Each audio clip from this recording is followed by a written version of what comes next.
My father sold me like a secret he hoped would stay buried. The day I became his bride, it rained like the sky was ashamed. Not a cleansing rain. No, it was the kind of rain that soaked into your bones and made you feel like something was about to end or begin.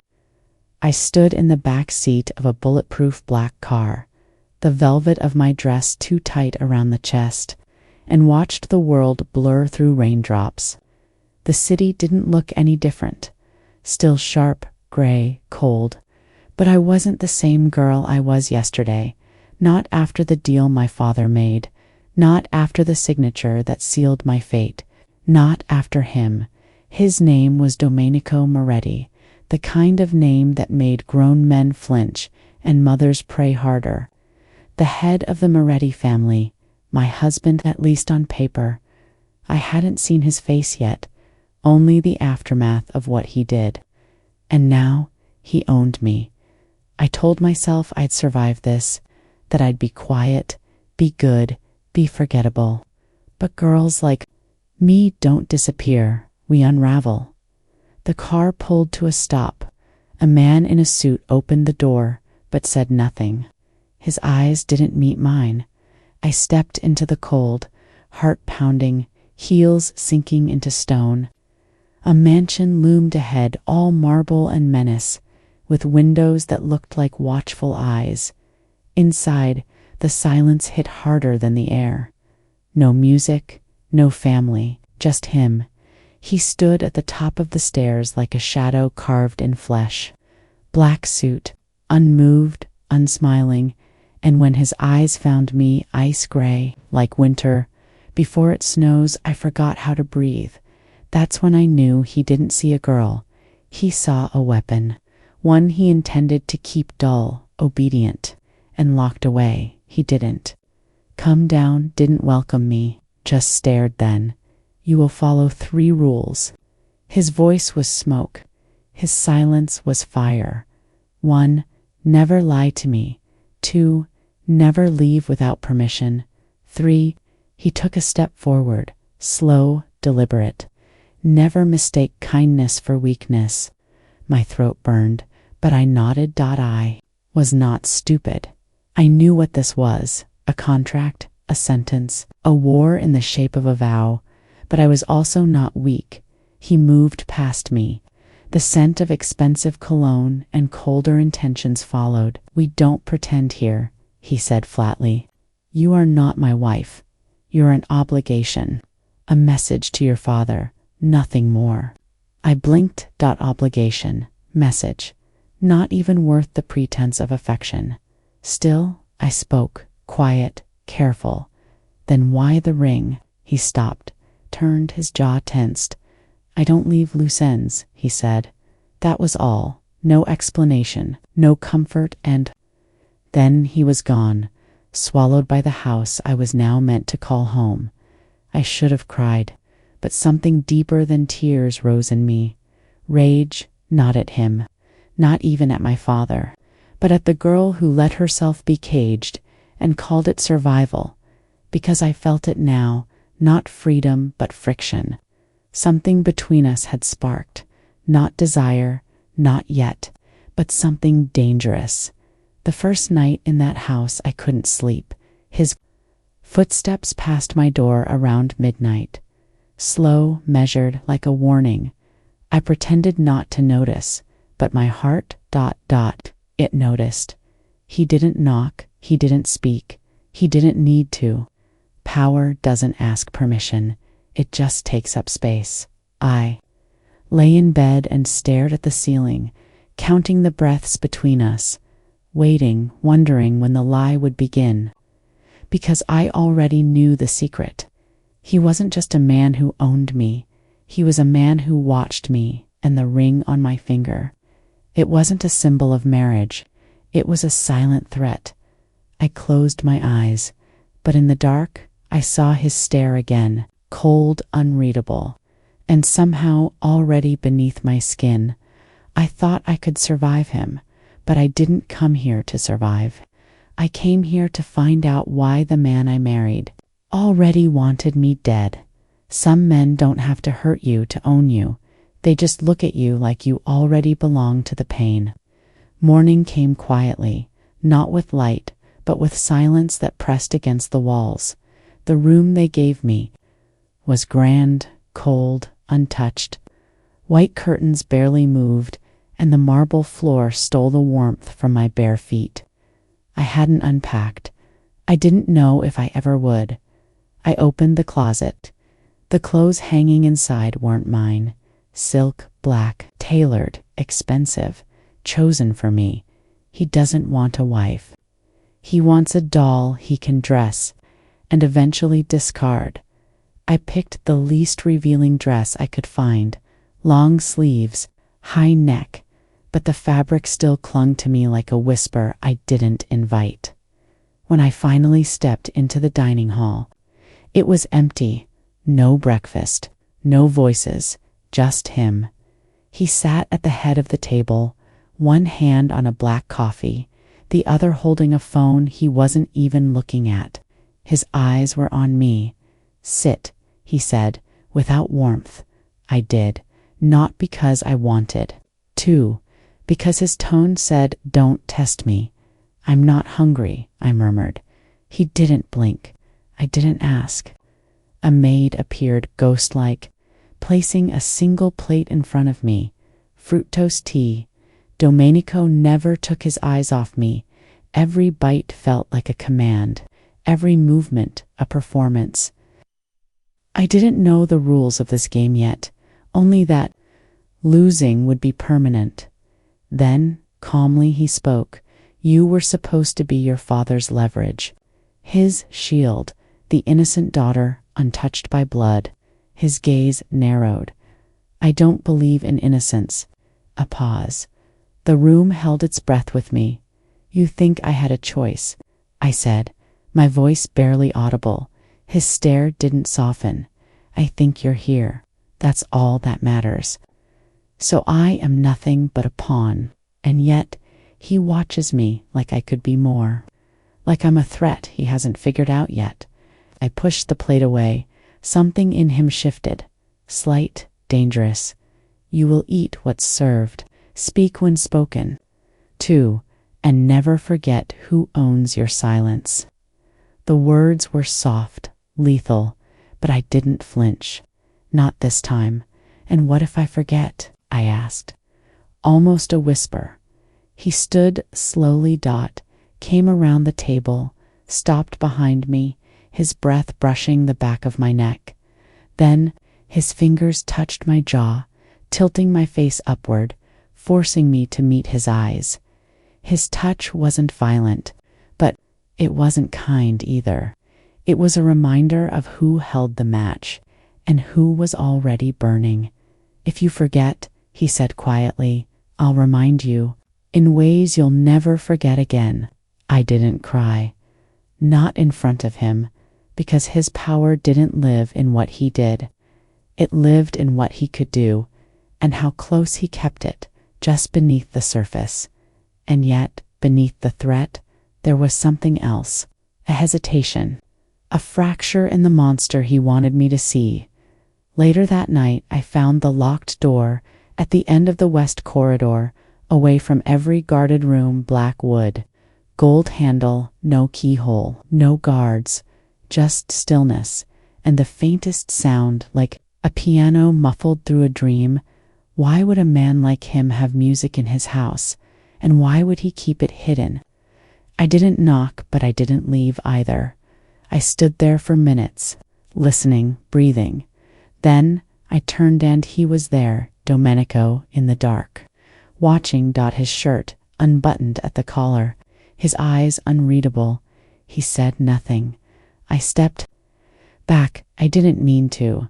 He cut me off with silence. A silence that screamed louder than words.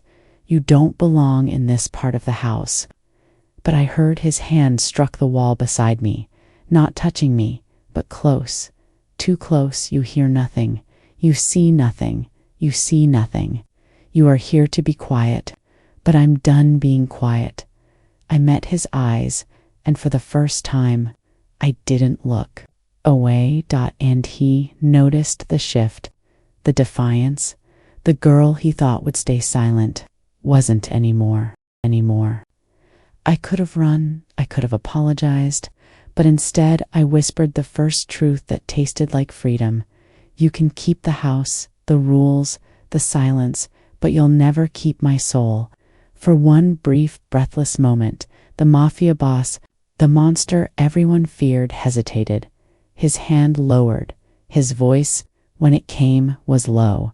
Then I'll just have to break it. He walked away, but the damage was done, because now he had broken the rules. He let me see him, not the monster, not the mask, but the man who listened to music behind locked doors, and I would find out why, even if it killed me. Every man has two faces, the one he shows the world and the one he hides from it. The hallway never looked the same after that night. It was just stone and shadows, but I could feel it breathing now, holding secrets like lungs hold air. And that black door. It wasn't just a room anymore. It was a boundary. One he didn't want me near, which meant that was exactly where I needed to be. He didn't tell me not to return. But Domenico Moretti didn't need to. His silence did the talking. His absence was a warning in itself.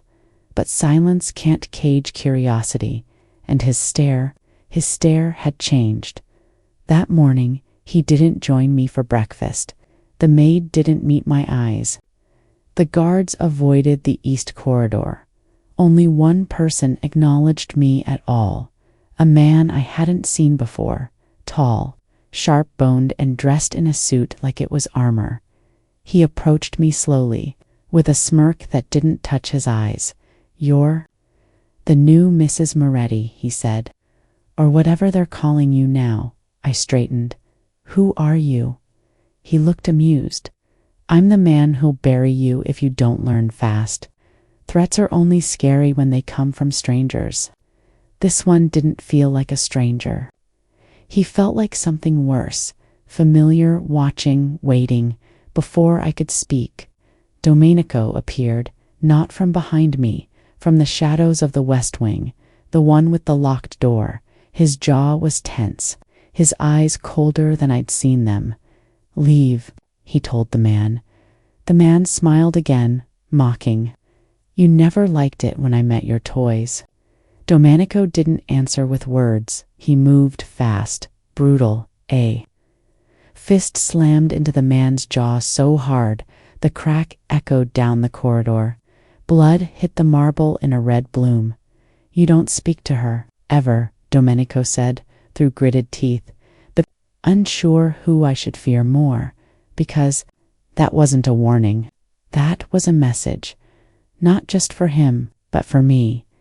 Later, I waited by the piano room, by the door he didn't want me near, and when night fell, it opened.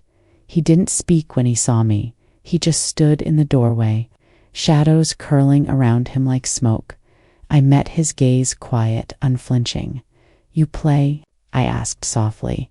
His voice came after a pause. "I used to." I stepped closer. "Why did you stop?" His jaw flexed. "Because music makes you feel, and feelings get people killed." I swallowed. "And yet you still listen." His eyes flicked over me, not by choice.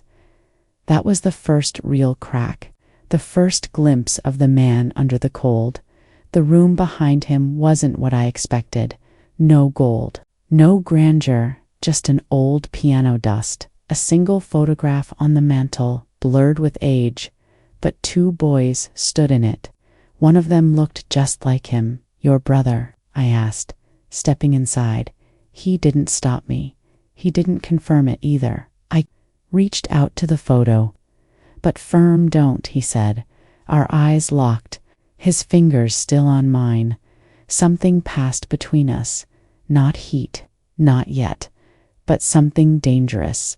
A breath, a pause, and then his hand lingered too long. I pulled away. "You don't want me here," I said. "So why don't you send me back?" His answer came slowly, heavy. Because if I send you back, he'll think I'm weak. Who? Your father. The truth hit like cold water. So this was still about him. The deal, the punishment. I was just the cost. I'm not a tool, I whispered. His expression didn't change, but his voice, it lowered. No, you're a threat. You just don't realize it yet. I backed away, not out of fear, but because I was starting to feel something worse, understanding. There was a man inside him, broken, buried, and barely breathing. And the closer I got, the more I wondered if I'd be the one to bring him back, or the one to finally destroy him. As I turned to leave, he said one more thing. Don't trust anyone in this house, especially the ones who smile. I didn't know it then. But someone in this mansion had already lied to me. Someone who knew a secret I wasn't supposed to survive. And it started with that photograph. The man behind the door wasn't my husband, but he wore his face, and he had a past. That could kill us both. Some kisses taste like promises, others taste like warnings. His tasted like both. The rain returned the next morning, soft, constant, like the house was trying to wash itself clean, but some stains don't come out, not when they're carved into memory. I sat in the library, pretending to read, but the words blurred. All I could think about was the man in the photograph, the echo of a brother never spoken of, and the stranger in the hall who bled so easily from Domenico's fists. This house wasn't just haunted, it was hiding something, and I was done pretending to be blind. The door creaked open behind me. I knew it was him before he spoke. You don't forget the sound of your captor's presence. Domenico crossed the room in silence, his gaze burning against my skin. You've been quiet, he said finally. I thought that's what you wanted. He didn't answer, just watched. I hated that he always looked at me like I was a puzzle. He hadn't decided whether to solve or break. Then he moved closer, slowly, deliberately, and placed something on the table in front of me. A phone. My heart kicked. No signal, he said. No internet. But you can call your father if you want. It was a trap. Had to be. You think I'll beg him to take me back? I asked. He tilted his head. You're smarter than that. I didn't touch the phone. Why now? His voice was low. Because if you're going to betray me eventually, I'd rather it happen early. It wasn't kindness. It was a test. And I didn't pass. I pushed the phone back toward him, slowly. If I betray you, I said quietly, it won't be over the phone. Something flickered in his eyes. Not quite surprise. Not quite admiration, but something dangerous. He stepped closer. Too close. You think that earns you trust? He asked. No, but it should earn me something. A beat. Then his hand lifted. Not to strike, not to threaten, but to trace my jaw with the back of his fingers. Soft, controlled, possessive. His touch was colder than I expected, but the fire it sparked inside me, that scared me more than anything. You're playing with matches, he murmured, and you live in a house full of gasoline. His eyes darkened. We stood there, still as statues, the distance between us crackling like a fuse, and then, without warning, he kissed me.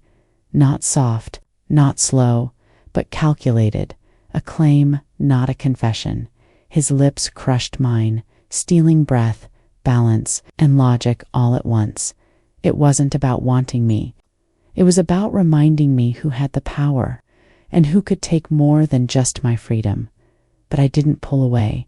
I leaned in, let him taste the defiance on my lips, and when he finally broke the kiss, his hand remained on my throat, not squeezing, just holding. I don't need your love, he whispered, just your obedience.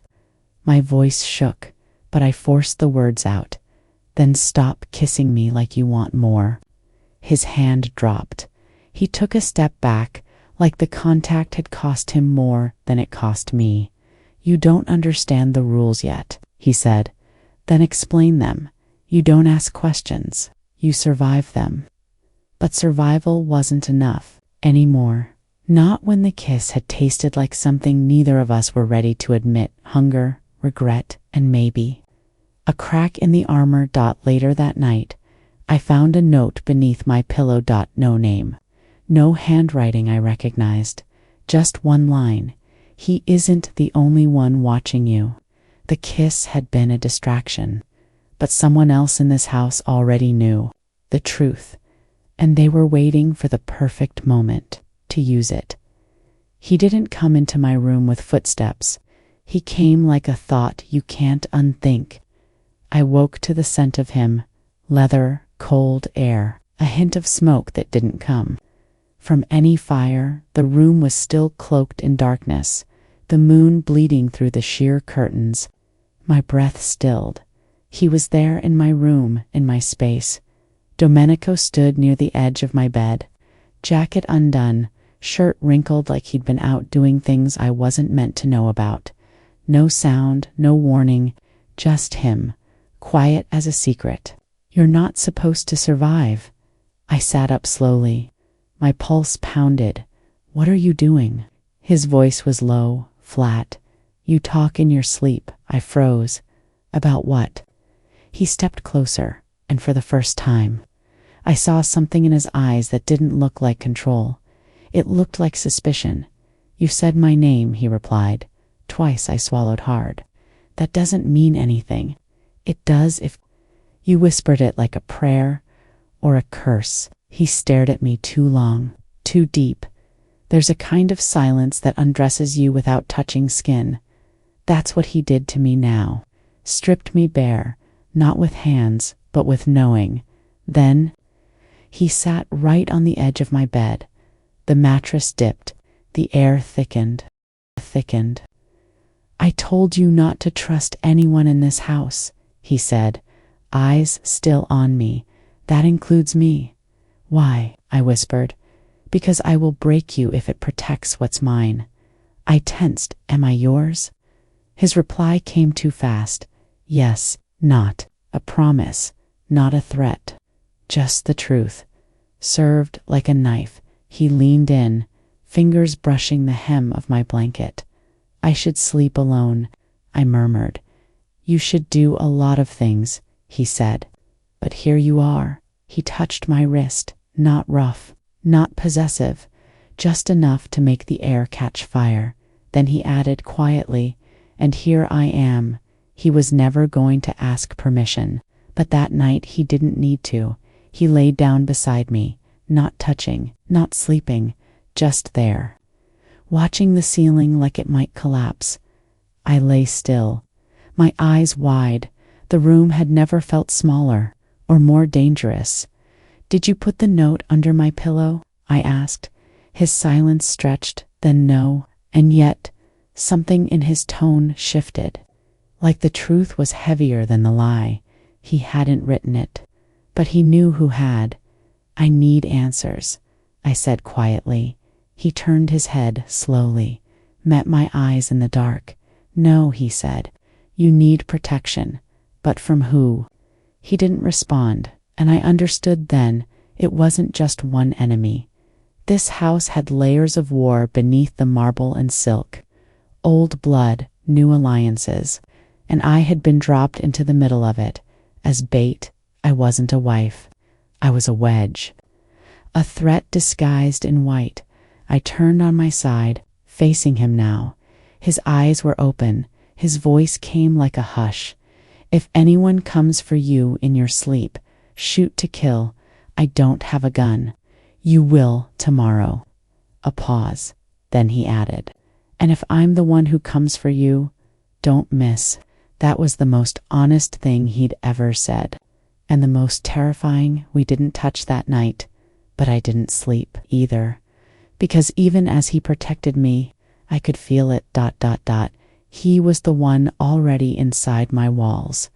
Some things you bury so deep, You almost believe they're gone until someone digs without even trying. The photo haunted me, the one on the mantel in the piano room. Two boys standing shoulder to shoulder, one Domenico, the other with the same eyes, but something softer in them. It wasn't just a family portrait. It was a warning left out in plain sight. But the more I stared at his past, the more mine started to claw its way back to the surface. I wasn't supposed to remember the man in the photo, but I did, not his name. Just a voice, a sharp laugh, a memory wrapped in fear. I'd seen him once, years ago, when I was 13. My father had made me sit in a dark room while men smoked cigars and made jokes I didn't understand.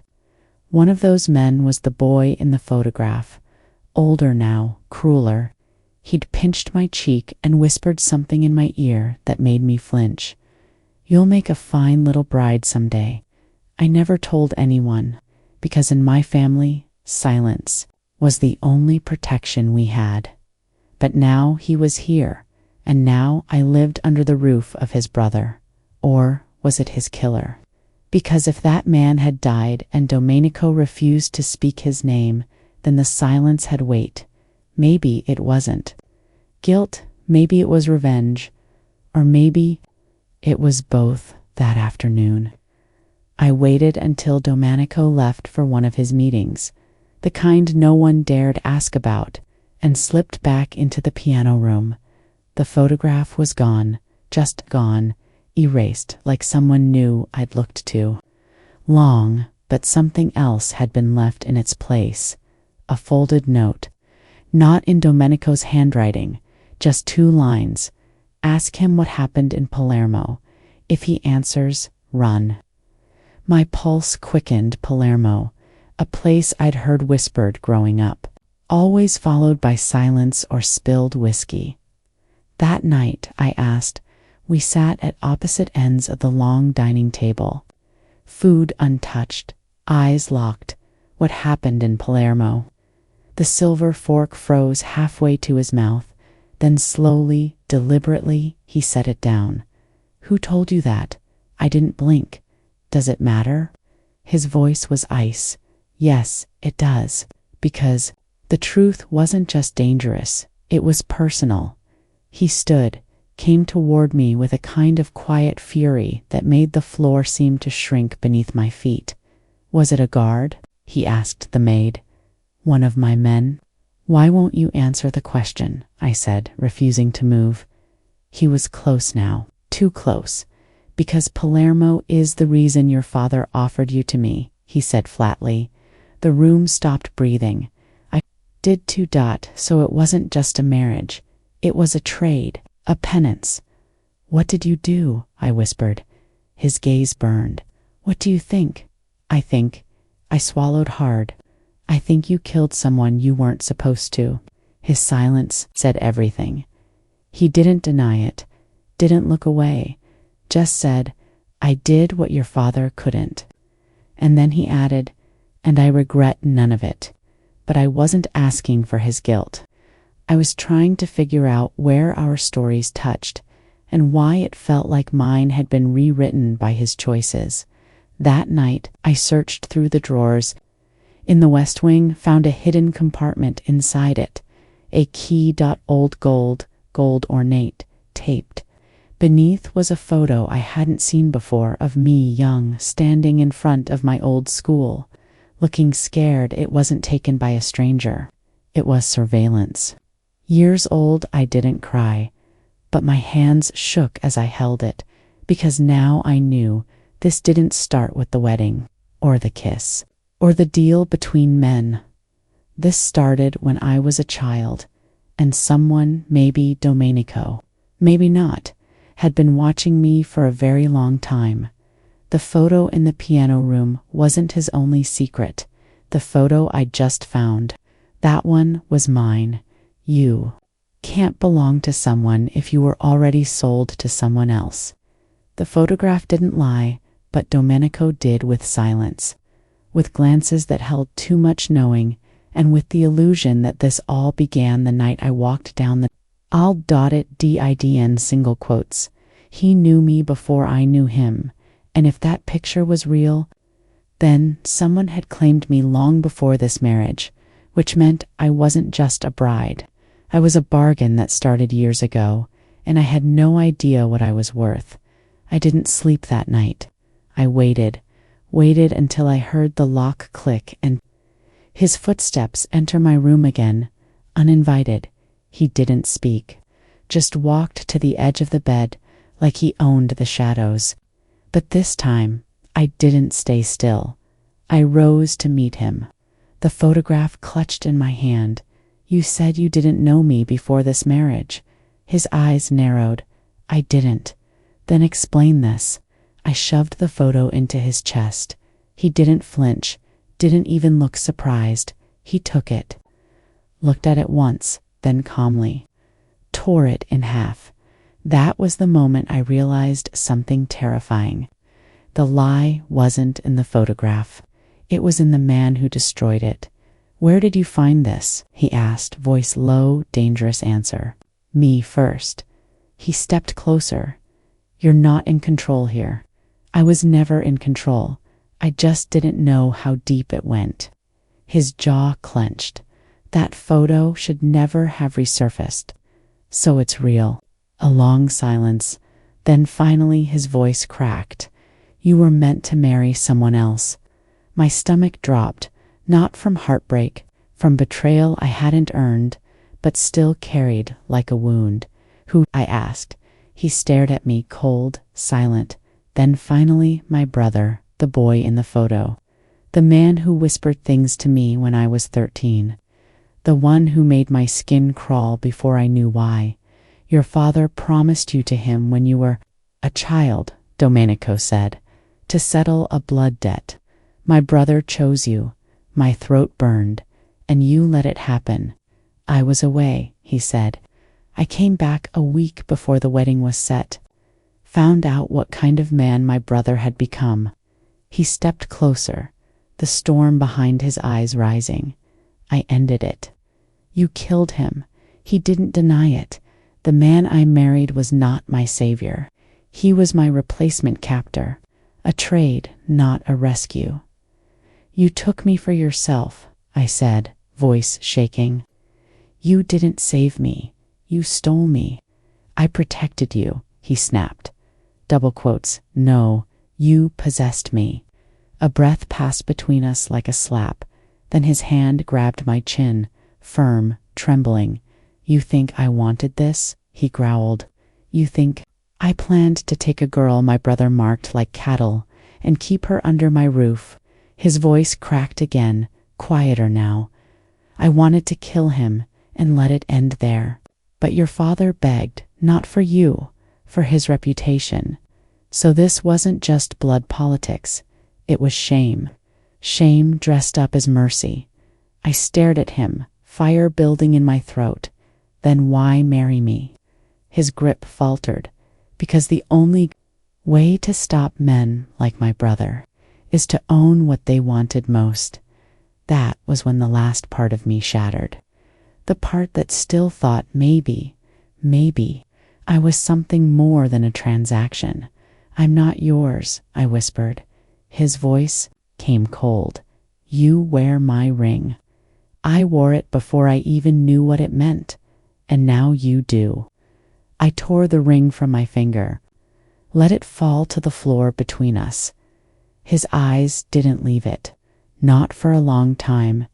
Then he said something I wasn't ready for. You're right, I blinked. About what? You were always someone else's prize. He looked up at me, broken, brutal, honest, but I'm the one who kept you. He turned and walked out, left the door open, left the silence roaring behind him, and for the first time I realized the real war hadn't even started yet. It wasn't between him and my father, or him and his brother's ghost. It was between the girl I used to be and the woman I was about to become. Love doesn't always come dressed in light. Sometimes It walks in wearing black gloves, dripping with the blood it spilled to protect you. The ring stayed on the floor. Neither of us picked it up, but we both stepped around it, like the weight of it hadn't already changed everything. He didn't come back to my room that night. For the first time since the wedding, I slept alone, and for the first time, I wished he hadn't stayed away, because I hated him. I hated him, and I wanted him, and somewhere between the two, I began to lose myself. I woke up before dawn. The sky was bruised, the house too still. I needed to feel something that belonged to me, so I went to the training room, the place his men used, for sparring, for bleeding without consequence. I didn't know how to fight, but I wanted to. I wrapped my fists in tape I found tucked in a drawer and began hitting the bag, clumsy, raw, each strike a question I didn't know how to ask. Why me? Why now? Why does it hurt worse when he's gentle than when he's cruel? I didn't hear him come in, but I felt him. He stood behind me, silent, until the bag stopped swinging. "You're going to break your wrist," he said. I turned slowly. He looked tired, unshaved, unsharpened, but still him. I'm allowed to. "Bleed," I said. "Everyone else does in this house." He moved toward me, took the wrap from my hand, began rewrapping it without asking. "You hit like someone who's never been hit back," he muttered. "Teach me," he paused. "Why?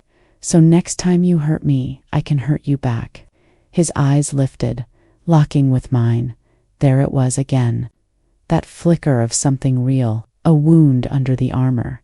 He nodded once, and then, wordlessly, he stepped behind me, pressed his body against mine, and guided my hands into fists. "This isn't about strength," he murmured against my ear. "It's about control." His breath ghosted down my neck, and my skin ignited. "Control," I whispered.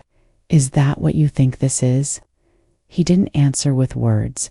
He spun me, grabbed my wrists, pinned them gently to the wall. Not rough, not angry, but deliberate. His mouth was inches from mine, and I hated how badly I wanted to close the gap. "You keep acting like I haven't already taken everything from you," he said.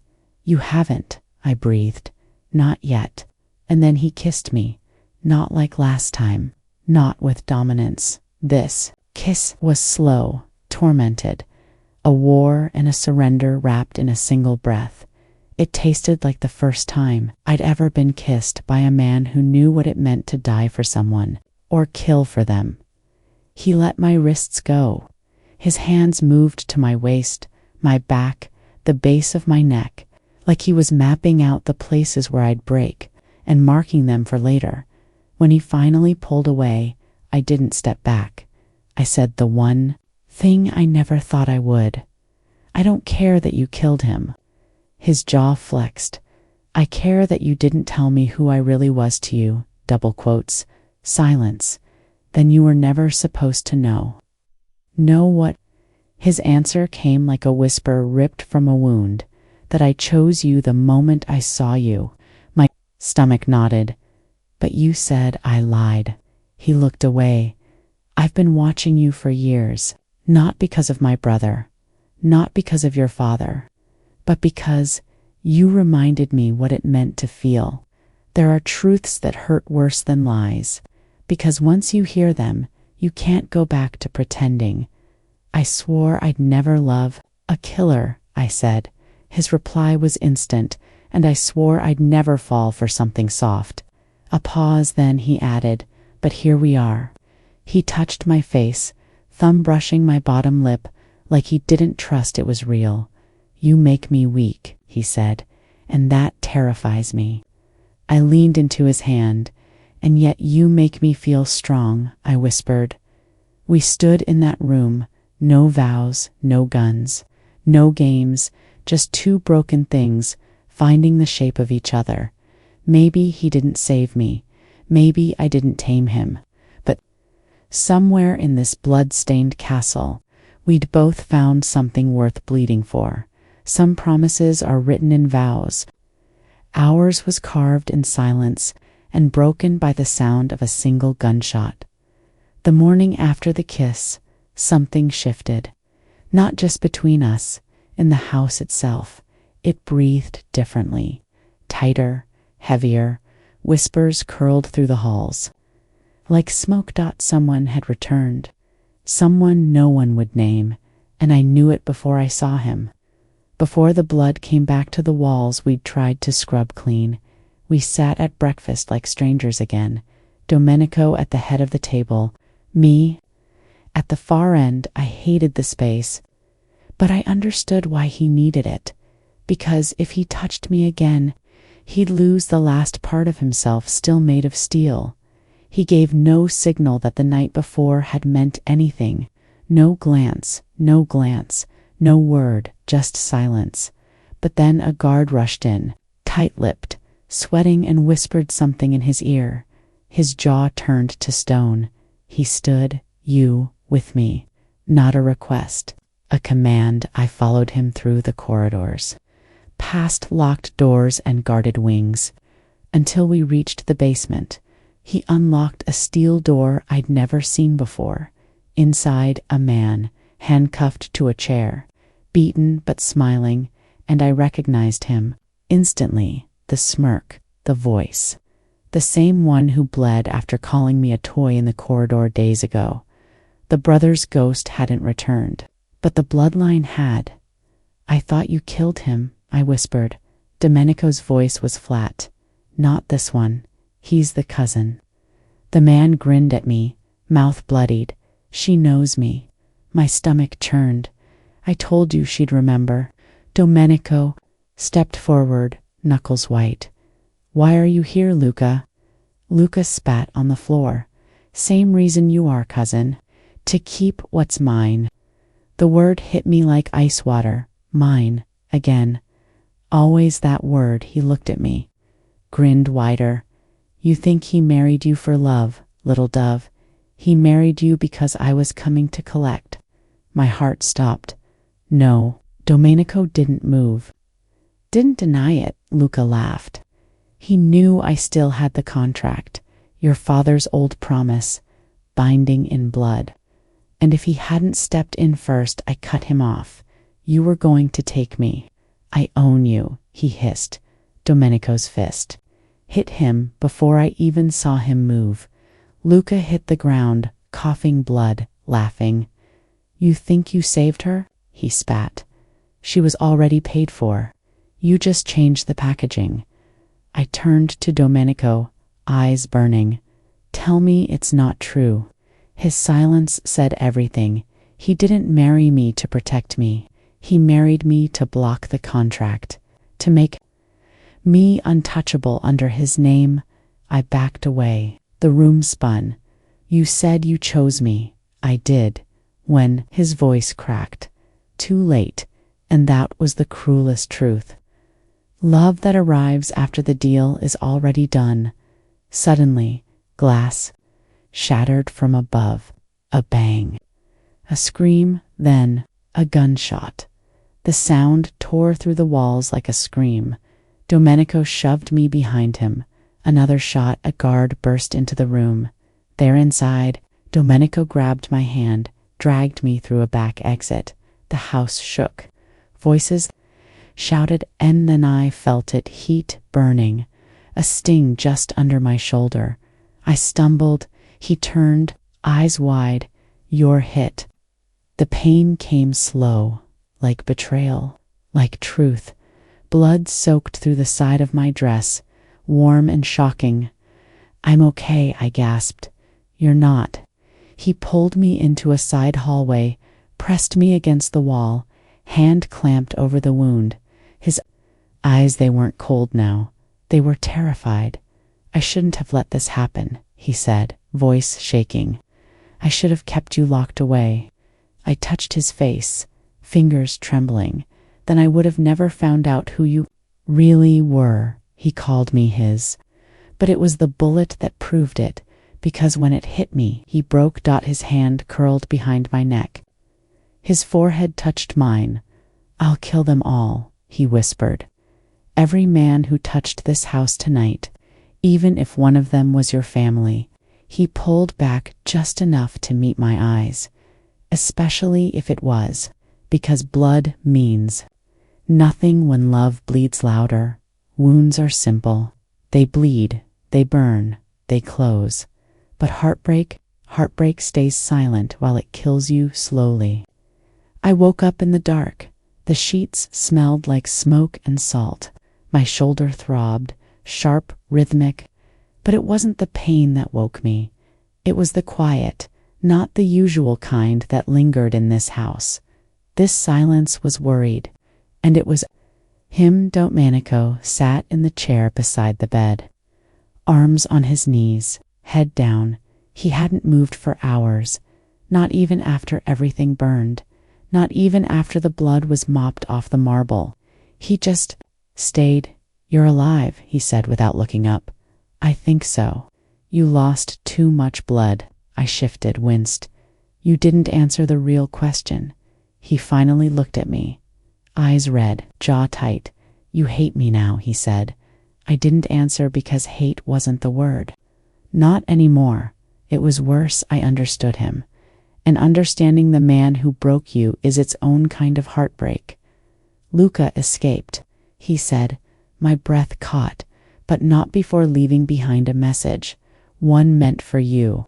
He handed me a folded piece of paper, torn, stained, written in rushed black ink. You still belong to me, even if I have to carve you out of his chest. My hand trembled. He won't stop, I whispered. No, Domenico said. He won't. I looked at him. And what about you? Will you stop? His eyes flickered. I don't know how. He was born into a world where love was possession, and I was raised to believe love meant sacrifice. But what do you do when you're asked to sacrifice yourself? I sat up, slowly. Why didn't you tell me the wedding was a lie? His hands curled into fists, because I wanted it to feel real, even if it wasn't. It became real.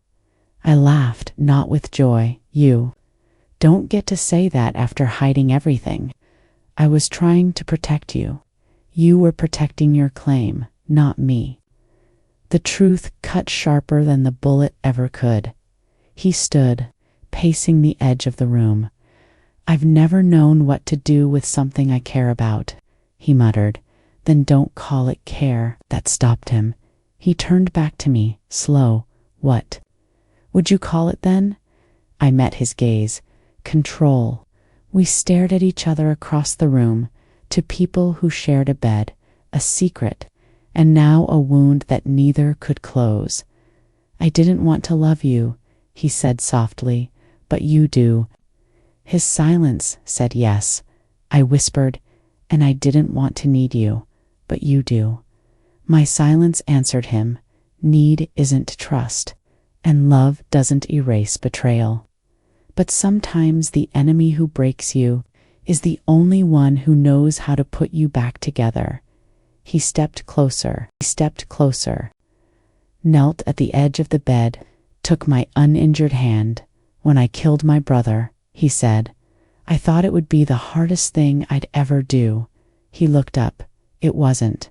I swallowed. Then what was? This, he whispered, sitting in front of you, knowing I might have ruined the only good thing I've ever touched. His thumb traced the back of my hand. Not possessive, just afraid. That was the thing about monsters. When they loved you, they didn't know how to hold you gently, so they broke you while trying to protect you. A tear slid down my cheek, not for the pain, not even for the lie, but because I still wanted him to stay. He leaned in, kissed it away, and when his lips brushed my forehead, it wasn't lust. It wasn't control. It was penance. But even in that quiet moment, I could feel the storm returning, because Luca wasn't gone, and neither was the contract that named me as his. There's a moment when the cage door closes, and you realize you locked it yourself. I could have run. The doctor said I'd be walking again in 2 days. The wound was clean. The bleeding had stopped, but I didn't ask for a car. I didn't pack a bag. I stayed. Maybe that was the real damage, not the bullet. But what I was becoming without realizing it. The house was quiet again, but it wasn't peace. It was the calm that came after surrender. Domenico's men swept the halls twice a day. The windows were reinforced. The cameras blinked red through the night. But it wasn't Luca I feared anymore. It was the part of me that no longer wanted to leave. He knocked on the door that evening, not barging in like always.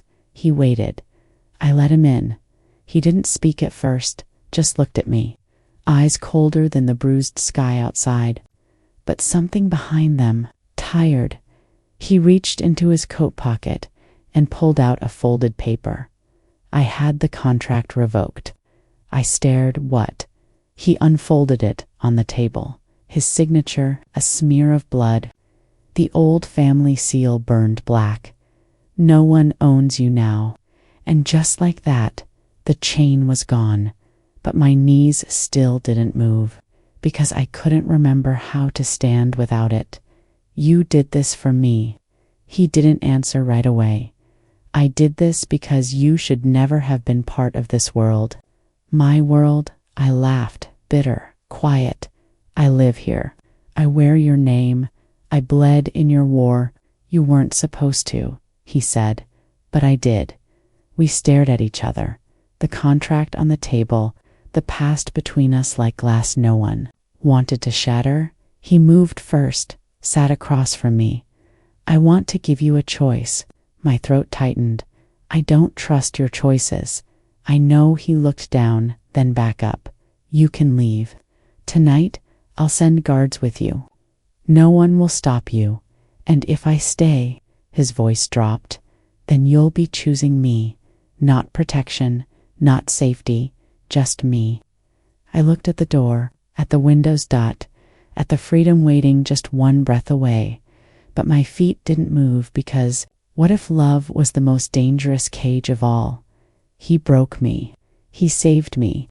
And now he was asking me to stay without promises, only truth. I stood, walked to the window. The city lights blinked below like 1,000 escape routes. He stayed seated. I won't ask again, he said. You choose once. I turned, walked. Back stopped in front of him. I knelt beside his chair, just like he'd done by my bedside. I took his hand. I'm not choosing the man who lied to me. He inhaled, sharp and quiet. I leaned in closer. I'm choosing the man who bleeds when I'm hurting and breaks when I cry. And that was the cruelest kind of love. Not pure, not clean, but real. His hand cupped my jaw. His thumb brushed my lip. Do you know what this means? He whispered, double quotes, yes. You'll never leave again. I don't want to. He kissed me this time, not with hunger, but with need. With the desperation of someone who'd already lost too much. And maybe I was in free, but I was his, and for tonight, that was enough. But as his arms wrapped around me, as my heart finally stopped trembling, as the city below quieted, I didn't see the shadow slipping past the gate, didn't see the man carrying the last piece of the puzzle, the one secret Domenico never knew, the one lie that hadn't been told yet. You can change your name, you can burn the photos, but the past knows how to find you when you're finally starting to breathe again. It happened just after dawn. The house was still, drenched in soft gold light, the kind of peace that feels like a prayer answered to. Late Domenico had fallen asleep beside me, one arm locked around my waist, his breath slow, steady, almost human. I should have felt safe, but something was already shifting. Something in the air, in the way the birds outside weren't singing. Silence isn't always protection. Sometimes it's a warning. I slipped out of bed and padded toward the hall. The guard near the stairs was already speaking into his earpiece. Voice clipped, "Someone at the gate says he knows her." Her .me.I froze. "Did he give a name?" I asked. The guard turned slowly, eyes unreadable. "Lorenzo." That name. It cracked something inside me open, like hearing your own eulogy whispered in the voice you tried to forget. I ran down the stairs, across the foyer, to the surveillance room where a camera blinked to life. There he was, older, thinner, wearing the same leather jacket he'd been wearing the night I last saw him. Lorenzo, my brother, the one who died. Or so I told everyone. No one knew I had a brother. Because I made sure they didn't. Because the night my father sold me, Lorenzo tried to stop it. And he disappeared instead. The door slammed open behind me. Domenico. He stared at the screen, then at me. "You know him." I couldn't speak. "I asked you a question, Kara." I turned to him, heart thundering. "He's my brother." The silence after that sentence was worse than a gunshot. "You're what?" I thought he was dead. "No," Domenico said, stepping toward me. "You told me you had no one." "I had to. If they knew, if I knew," he snapped, "I would have never signed the marriage contract."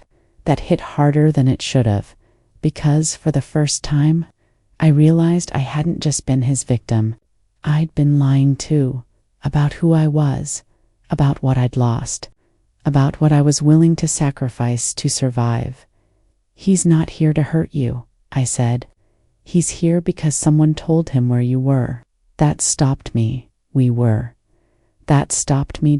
We looked at each other, and slowly the realization crept in like fog. "Luca, he's using him," I whispered. Domenico's voice dropped to a threat. "Or your brother was never out of the game to begin with." "No, you don't know that." "Yes," I said, stepping closer. "I do.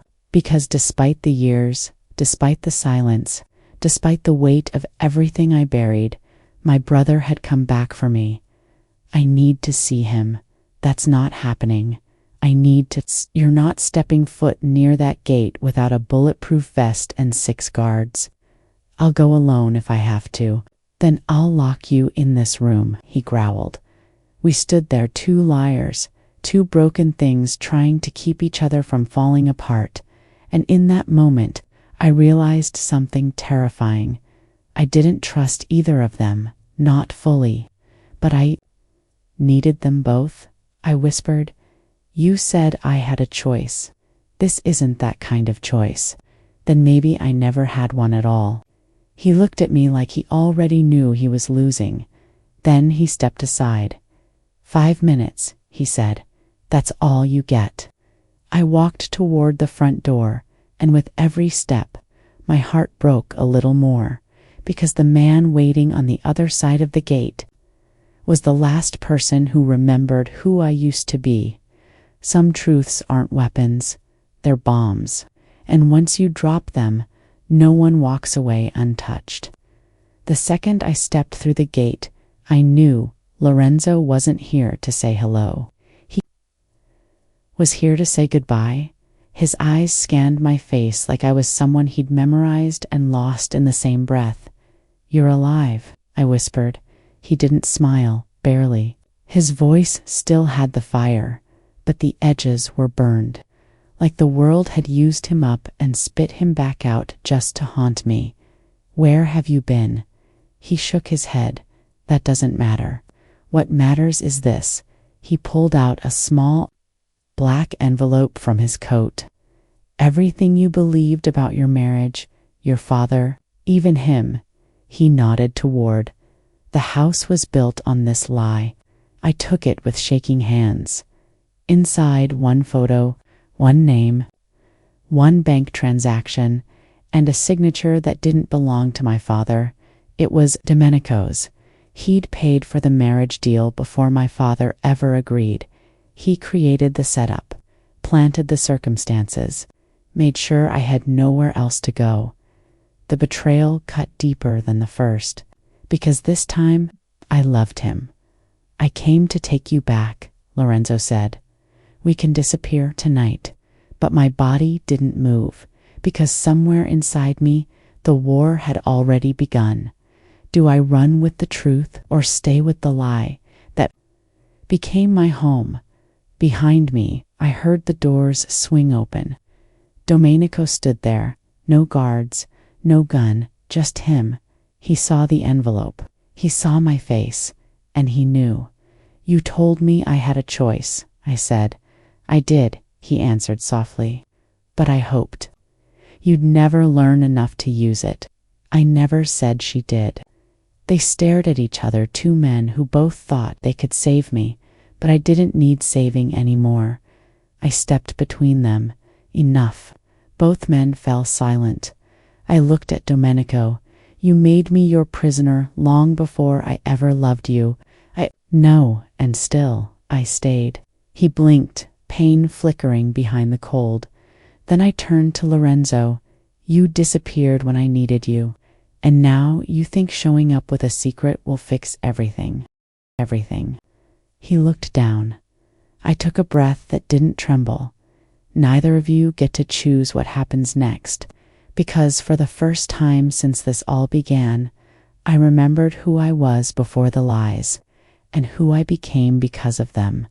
I dropped the envelope on the ground. I'm not running. Not from him. Not from you. Not from any of this. Lorenzo stepped back. Domenico didn't move. I walked toward the house, but just before I crossed the threshold, I looked back over my shoulder. I'm not yours, Domenico, but I'm not gone either.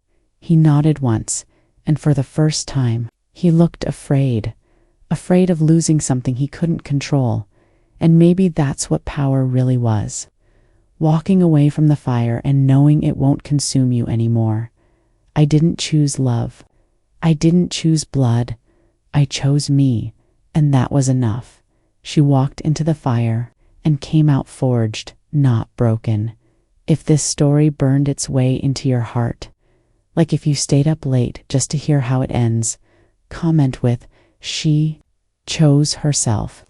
If you felt every word, subscribe to Moonlight Tales for more dark romance that cuts deeper than love ever should, because sometimes the lie saves you, but the truth sets you free.